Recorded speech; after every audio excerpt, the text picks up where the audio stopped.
पीले दांत वाली बहू। रंजना कभी ब्रश नहीं करती थी। उसे कितनी बार उसके माँ बाप ने डांटा, लेकिन उसका कोई असर उस पर होता ही नहीं था, जिस कारण से उसके दांत पीले पीले हो जाते हैं। शादी के बाद अरे बहू, वैसे तो तुझ में कोई कमी नहीं है, पर तेरे दांत इतने पीले कैसे हैं बेटा? कैसे है मतलब? कोई सर्जरी थोड़ी ना कराई है। वो तो क्या नाम, मैं ब्रश नहीं करती थी तो पीले हो गए। अब क्या करूं? आप कहें तो लाल करवा लूं या फिर काले? यार ये क्या है, क्यों माँ से लड़ रही हो? लड़ रही हूँ?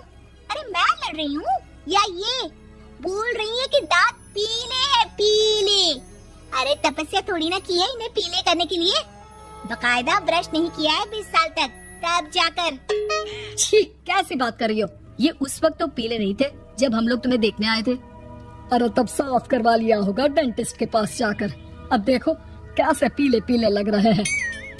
रंजना सास की तरफ गुस्से से देखती है। फिर शुरू हो गई पीले पीले पीले।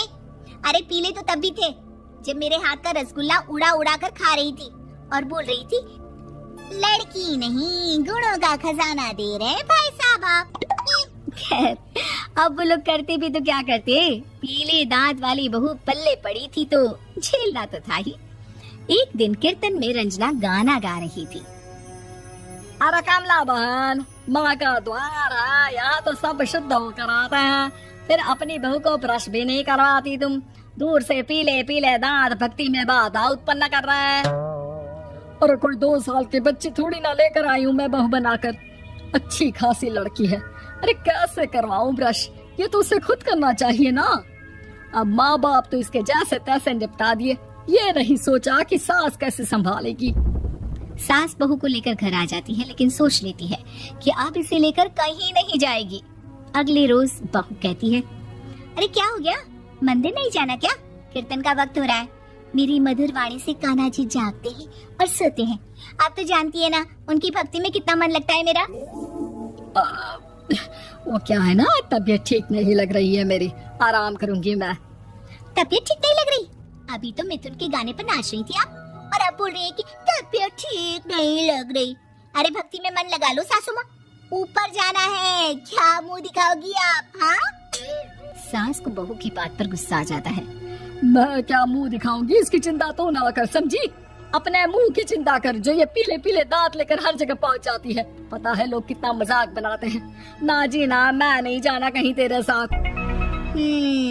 तो ये बात है, कोई ना, मत जाओ, मैं अपने कमरे में ही बैठकर भक्ति कर लूंगी। ऊपर वाला दांत थोड़ी ना देखता है, मन देखता है, भावना देखता है। और अरे बस बस, तू सब कुछ दिखा, बस ये सफेद चमकदार दांत ना दिखाना किसी को, है? जा यहाँ से। बहू को सास की बात का कोई फर्क नहीं पड़ता, वो तो जैसी थी वैसी ही रह जाती है। सुबह नहाकर किचन में खाना बनाना, फिर खाना खाना, कीर्तन भजन करना और सो जाना। एक दिन, माँ जी मैं सहेली के घर जा रही हूँ, शाम को लेट आऊंगी। हाँ हाँ तो जाना, मैंने कौन सा तेरी आरती करनी है घर पर बैठकर। रंजना सहेली के घर जाती है, जहाँ वो पार्टी में जाने की तैयारी कर रही होती है। अरे शिखा, कहाँ जाने की तैयारी कर रही है? मैं गलत वक्त पर आ गई क्या? अरे नहीं यार, उल्टा सही वक्त पर आई है। मैंने ये साड़ी और ज्वेलरी निकाली है यार, शाम को इनके ऑफिस की एक पार्टी में जाना है। बताना कैसा लग रहा है ये सब? नहीं यार, इस ड्रेस के साथ तो वो वाली ज्वेलरी अच्छी लगेगी। हाँ हाँ सही बोल रही है, मैंने ध्यान ही नहीं दिया। वैसे तो हमेशा से मस्त फैशन सेंस रखती है। तो बड़ा जाती होगी ना पति के साथ पार्टी में। रंजना कुछ नहीं बोलती, बस सोचती है कि यार काश ये बात सही हो जाती, पर मैं क्यों नहीं जाती पार्टी में? क्या इन लोगों की कोई पार्टी होती नहीं होगी? रंजना घर आती है और रात में पति से सवाल करती है, एक बात बताइए, आप मुझे किसी पार्टी में क्यों नहीं ले जाते? क्या आपके यहाँ ऑफिस में पार्टी नहीं होती? पति बेचारा क्या कहता कि दांत पीले हैं तुम्हारे इसलिए। अरे कोई पार्टी होती नहीं हम लोगों के ऑफिस में, तो कहाँ से लेकर जाऊँ? और मार्केट, मॉल, कहीं वीकेंड घूमना, कहीं तो। अरे यार सारे हफ्ते में एक छुट्टी मिलती है, तो सोचता हूँ कि आराम ही कर लूँ। क्यों? रंजना मन मार के रह जाती है। पहले कभी सास के साथ मंदिर जाया करती थी, लेकिन वो भी सास ने ले जाना बंद कर दिया। घर बैठी बैठी रंजना बोर हो जाती है, तभी उसे आइडिया आता है और वो मायके जाने का सोचती है। सासू माँ, 2 दिनों के लिए मम्मी के घर जा रही हूँ। अच्छा अच्छा ठीक है, आराम से जा। और हाँ, माँ से कुछ अच्छी आदत सीख कर आना कि कैसे शरीर के हर भाग की तरह दांतों की सफाई भी जरूरी होती है, समझी? शुरू हो गई ना आप? वो लोग आपकी तरह नहीं है कि छोटी छोटी बात का बतंगड़ बना दे।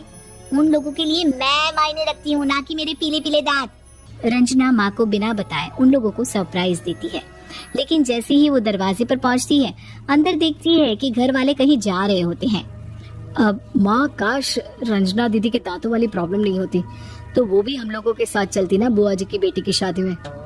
हाँ बेटा, लेकिन अब उसे कौन समझाए कि उसको उसके पीले दांत नहीं दिखते, लेकिन उसके आसपास के लोगों को कितना एम्बैरेसिंग फील कराते हैं। मुझे तो कितनी बार उसके स्कूल की टीचर ने शिकायत की कि उसके साथ कोई लड़की बैठना भी नहीं चाहती, और ना ही कॉलेज में कोई उससे बात करना चाहता था। लेकिन पता नहीं क्यों उसे ये बात समझ में ही नहीं आती। कोई कमी नहीं है उस लड़की में, बस यही कि दांत पीले हैं। वो तो भला हो जीजा जी और उनकी माँ का, जो दीदी को जैसी है वैसे ही रखा हुआ है। रंजना को अपने घर वालों की बात सुनकर बहुत दुख होता है। वो सोचती है कि वो क्या करे, लेकिन फिर वो सीधा डेंटिस्ट के पास जाती है, अपने दांत चमकाती है और कसम खाती है कि वो रोज ब्रश करेगी। और क्या हो गया, तुम तो 2 दिनों के लिए गई थी ना, पर कोई ना, अच्छा है, चलो आ गई तो। रंजना सास के सामने आकर खड़ी हो जाती है और पूरी स्माइल करती है, उसके चमकदार दांतों को दिखाती हुई। चले मंदिर।